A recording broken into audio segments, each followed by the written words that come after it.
So, ngayon po, makeup tutorial po tayo kasi may nagre-request, no? And hindi po ako gumamit ng filter para talagang makita yung itsura natin.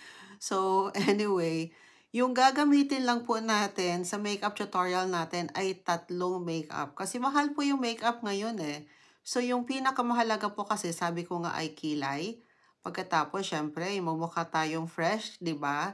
At saka, lips. So, ang gagamitin lang po natin ay eyebrow pencil, tapos syempre yung powder, at yung atin pong lipstick.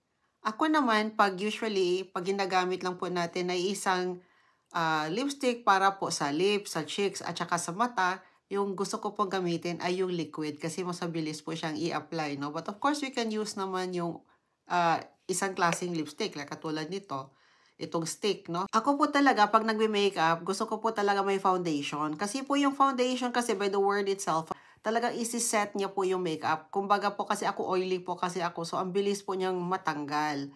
At kaya mas gusto ko mag-foundation, no? Pero kung, yun na nga, mahal po kasi yung foundation. So, ang pinaka kailangan lang po talaga natin ay itong powder. Just to set also yung makeup. So, pwede po kayong gumamit ng baby powder kung gusto niyo po. Just para lang po hindi tayo magmukhang oily. Pero mas okay kasi yung ganitong klaseng powder, no? Kasi dapat medyo skin tone po natin yung powder din. Kasi syempre, pag baby powder po yan, puti, di ba? So, yan. Ganyan po na powder para hindi naman po tayo magmukhang shiny. Di po ba? And usually, it comes naman po with a, yung para pang-apply, no? So, if it doesn't come with yung pang-apply, marami naman po nabibili kahit sa mga grocery nga may available na. So, anyway, lalagyan na po natin, no, yung ating pong face. Siyempre, lilinisin muna natin yung ating mukha, di ba? Tapos yun, pa-powder lang po natin yan. Ko din yung powder na parang ano na din siya, parang foundation na din siya. Pero kung wala, kahit ordinary powder lang.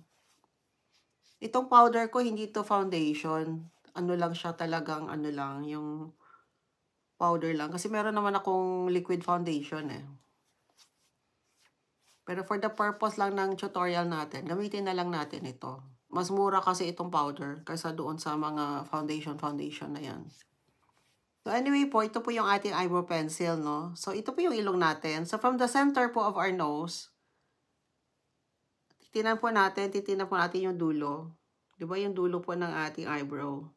So i-measure po natin yan. So from the tip of our nose here, doon yan, tinan mo, gano'n, no? So yan. So dito naman sa kabila, para magpantay po siya. Ayan. And then balik po natin dyan sa gitna. Tapos dito naman, ganyan po. And then ganito. Ayan.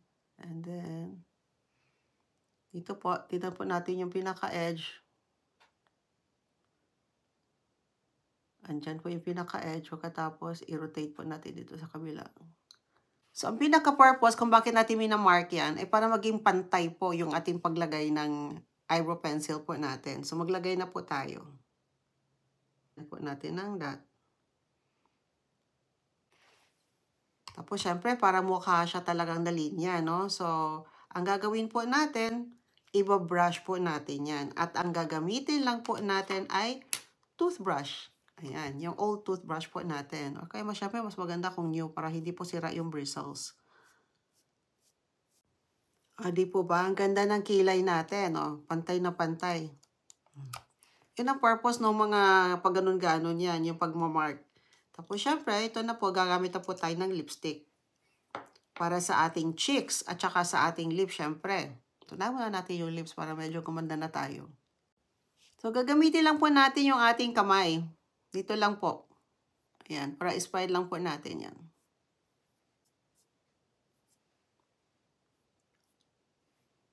So, ayan na po siya, no? Kung parang tingin mo, pula talaga siya, pwede mo naman siyang pulbusan ulit.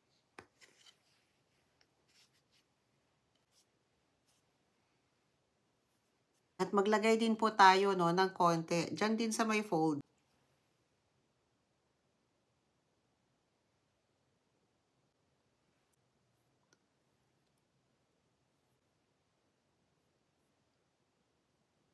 na po. Ayan. So, finishing touches po, para naman medyo tumangos yung ilong natin, lagyan din natin siya nung, ano natin, yung eyebrow pencil natin. Lagyan po natin yung gilid ng ating ilong.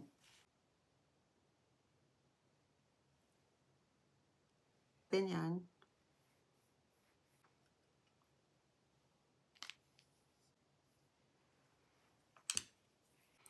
So, yan na po yung ating fresh look makeup na gamit lang po yung ating pencil, lipstick, at saka yung ating powder.